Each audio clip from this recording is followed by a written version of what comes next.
बहुत समय पहले कपिलवस्तु नाम के राज्य में एक राजकुमार जन्मा, नाम था सिद्धार्थ। पिता राजा शुद्धोधन चाहते थे कि सिद्धार्थ एक महान राजा बने, इसलिए उन्होंने उन्हें हर दुख से दूर रखा। महल में सुख, ऐश्वर्य, संगीत और आनंद की कोई कमी नहीं थी। लेकिन एक दिन सिद्धार्थ ने महल से बाहर जाने की इच्छा जताई।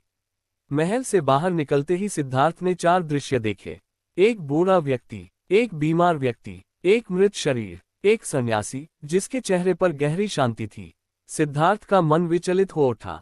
वह बोले, यदि हर इंसान बूढ़ा होता है, बीमार पड़ता है और मर जाता है, तो ये सुख किस काम का। उसी रात उन्होंने महल, पत्नी यशोधरा और पुत्र राहुल को छोड़ दिया और सत्य की खोज में निकल पड़े। सिद्धार्थ ने वर्षों तक कठोर तपस्या की, लेकिन शरीर कमजोर हो गया। तब उन्हें समझ आया, अत्यधिक सुख भी गलत है और अत्यधिक तपस्या भी। मध्यम मार्ग ही सत्य है। बोधगया में पीपल के वृक्ष के नीचे ध्यान करते हुए उन्हें ज्ञान की प्राप्ति हुई। उसी क्षण सिद्धार्थ गौतम बुद्ध बन गए। बुद्ध ने कहा, जीवन में दुख है, दुख का कारण तृष्णा है, तृष्णा का अंत संभव है, और उस अंत का मार्ग अष्टांगिक मार्ग है। उन्होंने सिखाया, क्रोध को प्रेम से जीतो, घृणा को करुणा से, और अज्ञान को ज्ञान से। बुद्ध कहते थे, हजारों युद्ध जीतने से बेहतर है एक बार स्वयं पर विजय पाना। उन्होंने कभी भगवान बनने का दावा नहीं किया, बल्कि कहा, मैं सिर्फ जागा हुआ मनुष्य हूँ।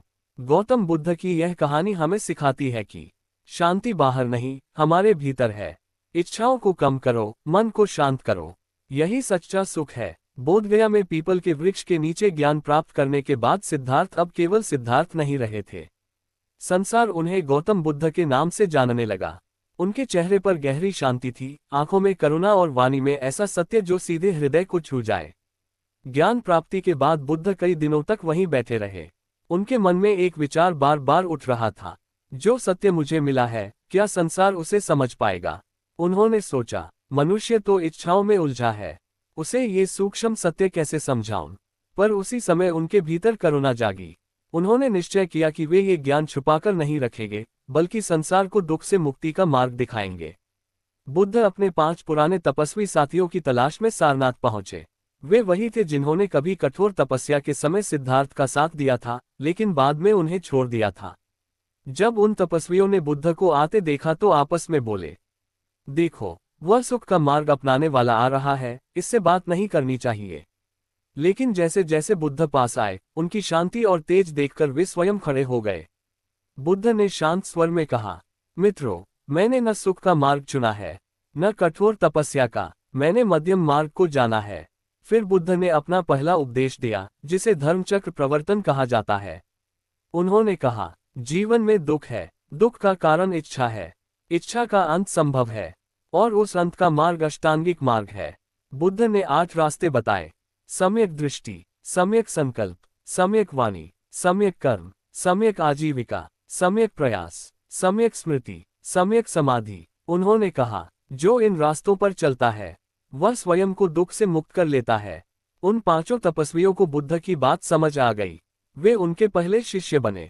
कुछ समय बाद बुद्ध राजगृह पहुंचे। मगध के राजा बिंबिसार ने जब बुद्ध को देखा तो उनका हृदय श्रद्धा से भर गया। राजा ने पूछा, आपके पास राज्य, सुख, परिवार सब था, फिर भी आपने सब क्यों छोड़ा। बुद्ध मुस्कुराए और बोले, महाराज, जो आज है वह कल नहीं रहेगा। जिसे हम मेरा कहते हैं, वही दुख का कारण बनता है। राजा बिंबिसार बुद्ध के शिष्य बन गए और उन्होंने बुद्ध को वेलुवन विहार दान में दिया। एक दिन बुद्ध ऐसे जंगल से गुजर रहे थे जहां अंगुलिमाल नाम का डाकू रहता था। वह इतना भयानक था कि लोगों की उंगलियां काटकर माला बनाता था। जब अंगुलिमाल ने बुद्ध को देखा तो बोला, रुको, मैं तुम्हें मार डालूंगा। बुद्ध शांत रहे और बोले, अंगुलिमाल, मैं तो पहले ही रुक चुका हूँ, तुम कब रुकोगे। अंगुलिमाल चकित रह गया। उसने पूछा, तुम्हारा क्या अर्थ है। बुद्ध ने कहा, मैंने हिंसा छोड़ दी है, क्रोध छोड़ दिया है, लेकिन तुम अभी भी अपने भीतर नहीं रुके हो। इन शब्दों ने अंगुलिमाल का हृदय बदल दिया। वह रो पड़ा और बुद्ध के चरणों में गिर गया। वही डाकू बाद में एक महान भिक्षु बना।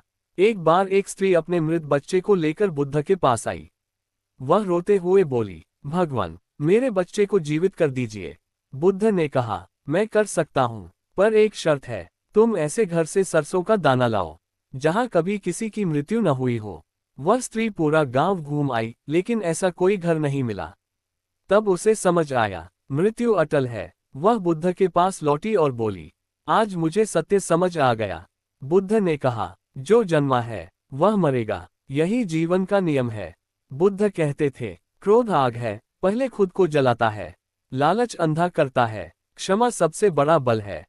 उन्होंने कभी चमत्कार नहीं दिखाए, बल्कि कहा, अपना दीपक स्वयं बनो। इंसान कितना भी गिरा हुआ क्यों न हो, बदल सकता है। दुख बाहर नहीं, हमारे मन में है। शांति पाने के लिए संसार छोड़ना नहीं, सोच बदलना जरूरी है। सारनाथ, राजगृह और वेलुवन विहार में उपदेश देने के बाद गौतम बुद्ध का यश दूर दूर तक फैल चुका था। लोग उन्हें देखने नहीं, अपने दुख का समाधान खोजने आते थे। जहां बुद्ध जाते, वहां शांति स्वयं उनके साथ चलती थी। लेकिन बुद्ध के जीवन में अब एक ऐसा मोड़ आने वाला था, जो केवल एक गुरु का नहीं, बल्कि एक पिता के हृदय को छू लेने वाला था। ज्ञान प्राप्ति के कई वर्षों बाद बुद्ध कपिलवस्तु लौटे। वही नगर, वही महल, लेकिन अब बुद्ध की दृष्टि बदल चुकी थी। नगरवासी उत्साह से भर उठे। राजा शुद्धोधन को जैसे विश्वास ही नहीं हो रहा था कि उनका पुत्र, जो एक दिन बिना बताए चला गया था, आज पूरे संसार का मार्गदर्शक बन चुका है। राजा ने बुद्ध का स्वागत किया, पर उनके मन में एक टीस थी। राजा बोले, तुम्हारे जाने से मुझे पीड़ा हुई, पर आज तुम्हें देखकर गर्व भी है। बुद्ध ने शांत स्वर में उत्तर दिया, पिता, मैंने आपको छोड़ा नहीं था। मैंने दुख को समझने के लिए स्वयं को छोड़ा था। महल में यशोधरा भी थी। वर्षों से उन्होंने एक शब्द तक शिकायत नहीं की थी। जब बुद्ध सामने आए, तो वे न रोई, न बोली, बस शांत खड़ी रहीं। बुद्ध ने उनके चरणों में प्रणाम किया। यशोधरा ने कहा, मैंने तुम्हें रोकने की कोशिश नहीं की, क्योंकि जो संसार का है, वह किसी एक का नहीं हो सकता। उनकी आंखों में पीड़ा नहीं, समझ थी। उसी समय बुद्ध का पुत्र राहुल, जो अब एक समझदार बालक बन चुका था, बुद्ध के पास आया। उसने सरलता से पूछा, पिताजी, आपने मुझे क्या विरासत दी है? राजा शुद्धोधन चाहते थे कि बुद्ध राहुल को राजसी उत्तर दे, लेकिन बुद्ध ने राहुल का हाथ पकड़ा और बोले, राहुल, मैं तुम्हें सोना चांदी नहीं, बल्कि ऐसा धन दूंगा जिसे कोई छीन नहीं सकता। बुद्ध ने राहुल को संघ में दीक्षित कर दिया। राजा शुद्धोधन का हृदय कांप उठा।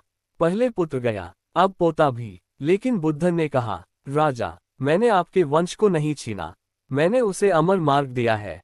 बुद्ध के जीवन में अब एक ऐसा शिष्य आया, जो अंत तक उनके साथ रहने वाला था, आनंद। आनंद बुद्ध का चचेरा भाई था, लेकिन वह उन्हें केवल रिश्ते से नहीं, हृदय से मानता था। आनंद ने कहा, भगवान, मैं आपका सेवक बनना चाहता हूँ, पर एक शर्त पर। बुद्ध ने पूछा, क्या शर्त? आनंद बोला, आप मुझे कभी भी ज्ञान से वंचित नहीं करेंगे। बुद्ध मुस्कुराए, तथागत स्वीकार करता है। आनंद बुद्ध के सबसे निकट शिष्य बने। जो भी उपदेश बुद्ध देते, आनंद उन्हें शब्दों में संजो लेते। एक दिन बुद्ध की मौसी महाप्रजापति गौतमी उनके पास आई। उनके साथ कई स्त्रियां थीं। उन्होंने कहा, भगवान, यदि पुरुष मोक्ष पा सकते हैं, तो स्त्रियां क्यों नहीं? कुछ भिक्षुओं ने विरोध किया, लेकिन बुद्ध ने गंभीर स्वर में कहा, जहां करुणा है, वहां भेद नहीं होता। बुद्ध ने स्त्रियों को भी संघ में प्रवेश दिया। यह उस समय एक क्रांतिकारी निर्णय था। बुद्ध का जीवन अत्यंत सरल था। भिक्षा में जो मिला वही भोजन, पेड़ के नीचे विश्राम, हर प्राणी के लिए समान करुणा। वे कहते थे, जिसके पास कम है, वही सबसे अधिक स्वतंत्र है। एक बार एक ब्राह्मण बुद्ध के पास आया और क्रोधित होकर बोला, तुम हमारी परंपराएं तोड़ रहे हो। बुद्ध ने शांत भाव से पूछा, यदि कोई तुम्हें उपहार दे और तुम उसे स्वीकार न करो, तो वह किसका रहता है? ब्राह्मण बोला, देने वाले का। बुद्ध मुस्कुराए, ठीक उसी तरह तुम्हारा क्रोध मैं स्वीकार नहीं करता। ब्राह्मण का अहंकार टूट गया। इस भाग से हमें ये सीख मिलती है, सच्चा त्याग भागना नहीं, जागना है। करुणा सबसे बड़ा धर्म है। संबंध तभी पवित्र है जब उनमें बंधन नहीं, समझ हो। बुद्ध केवल सन्यासी नहीं थे, वे पिता, पुत्र, मित्र और संपूर्ण मानवता के मार्गदर्शक थे। समय किसी के लिए नहीं रुकता, ये सत्य गौतम बुद्ध भी भली भांति जानते थे। वर्षों तक भारत के गांव-गांव, नगर-नगर घूमकर उन्होंने करुणा, शांति और जागरूकता का संदेश दिया। अब बुद्ध की आयु ढलान पर थी, शरीर थकने लगा था, पर मन उतना ही शांत और उज्ज्वल था।